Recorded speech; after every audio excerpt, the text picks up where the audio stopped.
In 1999, cryptozoologist Richard Freeman wrote an article titled Monsters of the Next Millennium for Animals and Men, a cryptozoology magazine. The premise of the article was Freeman predicting which 10 cryptids would be confirmed by science by the year 2100.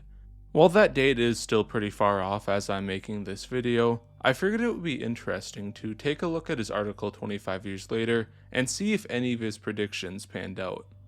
The first cryptid he predicted would be rediscovered is the thylacine. Freeman cited the high quality of the thylacine's eyewitnesses, as both a ranger and a wildlife zoologist had reportedly seen one. While I agree that the thylacine almost certainly lived longer than previously thought, I'm not nearly as certain that a living one will be found in the 21st century. Here's my issue. There were quite a few thylacine expeditions in the 20th century, even some pretty big ones, with dozens of guys. The website Recently Extinct Species mentions at least 7 mainland expeditions and 11 on Tasmania. It's certainly not impossible that the thylacine evaded them, especially since thylacines are pretty small. But I think the best time for the thylacine to be rediscovered was in the mid to late 1900s. One thing Freeman didn't mention was the reports of thylacine-like animals in New Guinea, where thylacines are believed to have been extinct for thousands of years. Since at least the 1980s, there have been occasional reports of them, usually in the mountainous regions. Who knows, maybe thylacines won't be found in Australia at all, but rather its neighbor. Interestingly, Freeman also mentioned a computer simulation that predicted that thylacines would be rediscovered. This was BioClim, created by Professor Henry Nicks of the Australian National University.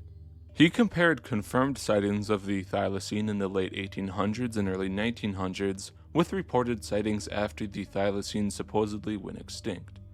There was such an overlap in location between the two that he concluded eyewitnesses were likely seeing living thylacines.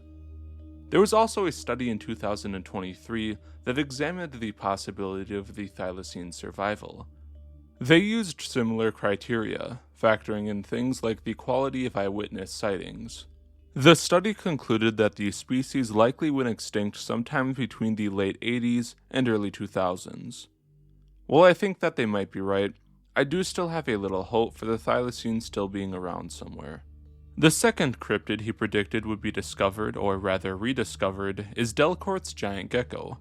This is an interesting case, as we only know about the gecko because someone found an unlabeled specimen in the basement of a museum. Freeman talked about sightings of geckos in New Zealand and stated that they could be living Delcourt's giant geckos. Interestingly, at the time Delcourt's gecko was thought to be from New Zealand, but later analysis concluded that it was actually likely from New Caledonia. Anyway, there have been some interesting giant gecko reports in New Zealand. In one incident, a guy named Dave Smith and his father reportedly saw a group of giant geckos moonbathing at night. They would apparently always show up to the same spot, but the two didn't tell anyone as they were concerned someone would try to hunt them. There was also a giant lizard called the Kawakawa'u in Maori legend that was believed to be Delcourt's giant gecko before it was found to be from New Caledonia. This one is in a weird category since Freeman got the location wrong. But I'd say that an undiscovered species of giant gecko in New Zealand isn't very likely since there are only a handful of sightings. Also, the Maori report of a giant lizard took place all the way back in 1870, so even if they were real then, it's quite possible they went extinct after. The third cryptid he mentioned is the giant anaconda. Freeman believed in an unconfirmed species of anaconda around 16 meters or 52 feet long. For reference, this is about twice as large as some unconfirmed maximum size estimates of the anaconda and 3 times as large as the confirmed maximum size of an anaconda. I mentioned in my video on the giant snake photo that snakes typically have trouble moving around on land when they get really large, so they have to mostly move in the water. A giant anaconda would be able to spend a lot of the time in the water. Still, I think an anaconda this big is pushing it. There have been sightings of giant anacondas, but it's pretty hard to estimate the length of something that big. For example, explorer Percy Fawcett and his crew encountered an anaconda he believed was about 62 feet or 19 meters long. Although he shot it with a .44 soft-nosed round, as he moved to get a sample, it began to thrash around, and he was forced to retreat. While he did get a good look at it, part of the snake was in the water, making it hard to estimate how long it was. Additionally, he was probably very scared in the moment, which would lead to someone overestimating the size. One interesting thing an associate pointed out is that for a species to be discovered, it has to be physically moved. If, hypothetically, someone did find a giant anaconda deep in the jungle, it would be pretty hard to actually move it and get it out of there for it to be scientifically studied. Coming in at fourth is the Yeti. This is another one I have mixed feelings about. Some of the early reports of the Yeti make it sound more like a boogeyman than a real animal. For example, there's a story about disobedient Tibetan children having to run downhill to escape the Yeti. The Himalayas also have two species of bear, the Tibetan blue bear and Himalayan brown bear. Bears can sometimes walk bipedally for a short distance, so they could be the cause of some of the sightings. Freeman also mentions that there were apparently studies of Yeti hair that showed an unknown primate in the Himalayas. Later analysis of the hair would show that it was actually from known animals. For example, Bernard Heuvelmans, the founder of cryptozoology himself, concluded that one of the famous Yeti sculpts actually contained hair from an animal called the serow. Also, keep in mind that there have been numerous expeditions to find the Yeti that haven't produced any proof. The Himalayas are probably an area where an animal could evade detection, but I still think that multiple expeditions coming up with no proof is noteworthy. The fifth cryptid is the orang pendek, which is a small bipedal primate cryptid from Indonesia, and also one I think may have a chance of being found. It's been investigated many times by journalist Debbie Martyr, who collected reports and even saw one for herself, albeit at a long distance.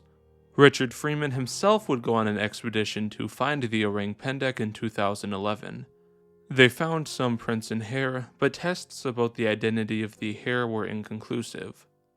The matter-of-fact nature of some of the eyewitness reports is also compelling to me. One guy interviewed by Martyr casually mentioned that the orang pendek lived next to rhinos, as if it was just another animal. While there have been a decent number of searches for the orang pendek, the jungles of Sumatra are a place where a cryptid, especially a fairly small one, could probably hide. The sixth cryptid is the Megalania, a giant species of lizard that lived in Australia and is believed to have gone extinct around 50,000 BC. This one is an unfortunate case, as most of the sightings of the Megalania come from one guy by the name of Rex Gilroy. Gilroy is known to have made a lot of stuff up, like sightings, eyewitnesses, evidence, and even entire cryptids. Additionally, Freeman mentions a Megalania bone that was thought to only be about 100 years old. This detail comes from paleontologist Ralph Molnar, but it's important to note that this Megalania fossil was not actually dated. All Molnar said was that the fossil appeared to be very young, but he acknowledged that it could have just been well preserved. This has happened before, like the famous case of the megalodon teeth that appeared to be very young, but were actually millions of years old. Another interesting thing mentioned by Molnar is that the Megalania is thought to have a sagittal crest, a bony ridge that runs along the top of its skull. However, the supposed Megalania reports lack this detail. There are some non-Gilroy-related giant lizard sightings in Australia, but they're uncommon, and I don't think there's any real reason to believe that the Megalania is still around. Giant eels come in at number 7 and are one of the more promising cryptids in my opinion. Interestingly, I was watching an episode of Penn and Teller's Skeptic Show, and Freeman was actually on the show. He brought up the theory that there are some eels that just don't stop growing. I covered this in a previous video, but essentially the theory goes that some eels have an issue in their development that causes them to just keep growing indefinitely. I'm skeptical of that theory at least, but when it comes to an unidentified species of giant eel, I think that's something that could be out there in the ocean. The book In the Wake of the Sea Serpents records around 60 sightings of giant eels, and the ocean is certainly a place where a giant species could hide. As with all cryptids, there still needs to be proof found, but I think that a giant species of eel popping up in the ocean somewhere isn't out of the question. The 8th entry, the Mokalium bembe, is one I'm pretty skeptical of. Now you might think that the Mumbe is a living dinosaur that's definitely not real, but there are some alternative theories about its existence. Some believe that it's actually a large undiscovered species of lizard or mammal, and not a sauropod that survived until the present day. Either way, however, the story of the Mumbe is one I have problems with. The first known recorded information about the Mumbe came from a guy who wasn't even sure it was a real animal, and thought it was possibly just a myth. Additionally, there have been quite a few expensive searches for the Mumbe conducted. If there was really a giant undiscovered species of sauropod or lizard or mammal, I think these expeditions would have turned something up. Keep in mind that many Mumbe reports came from a specific lake, and a lake that isn't even that large. A cryptid that's reported from a single location like that so frequently should have probably turned up by now. Maybe it existed at one point and went extinct, but it's not a cryptid I think will be discovered in the 21st century. The 9th entry is the Lusca, a giant diver-eating octopus cryptid reported from the Bahamas. Unfortunately, Freeman bases some of his argument that the Lusca will be found on the 1896 St. Augustine monster. This was a large carcass that washed up on shore that, at the time, was believed to possibly be an undiscovered large species of octopus. Later analysis would eventually prove that it was from a whale. Interestingly, in 2011, a strange carcass washed up on the shores of the Bahamas. It was much larger than all known species of octopus in that area, and it caused some people to speculate that a Lusca had washed up on shore. Unfortunately, more testing on the carcass wasn't done. Despite this, the Lusca is a cryptid I think has a relatively good chance of existing. We know that cephalopods can get pretty big, and sometimes pretty aggressive. There have also been numerous Lusca sightings dating back to the 1800s. Freeman finishes off his list with a living giant ground sloths, the most well-known of which is the Mapinguari. He points out that many details of Mapinguari reports seem to match ground sloths, like ground sloths having bony growths under their fur, while the Mapinguari is said to have tough skin. He also points out that Harvard biologist David Oren was in the field investigating reports, and said that it was only a matter of time until he found it. Unfortunately, Oren would never find the Mapinguari, as he tragically passed away in 2023. When it comes to the Mapinguari specifically, I do think that the best window of opportunity to discover them has passed. I've looked into some of the areas with Mapinguari reports, and in some cases those places have since been developed. But the Amazon is a pretty big place, so they might still be waiting to be discovered. There are also other ground sloth cryptids in South America besides the Mapinguari, including sightings in Argentina, Peru, and Venezuela. Maybe a living ground sloth will be uncovered there. If you asked me to make a list of the top 10 cryptids most likely to be found within a century, I'd almost certainly get 0 right, so credit to Freeman where it's due. For fun, I went and re-ranked his top 10. From least likely to most likely, I've got the Megalania, Mumbe, New Zealand giant gecko, Yeti, giant anaconda, ground sloth, orang pendek, Lusca, giant eel, and thylacine. Now, which cryptids do you think have the best shot of being discovered? Leave your list down below. Huge shout out to my Patreons Lenarts, Timothy, Wildworld, John R., and Jason Cook. If you'd like to help the channel out, a link to my Patreon will be in the description below.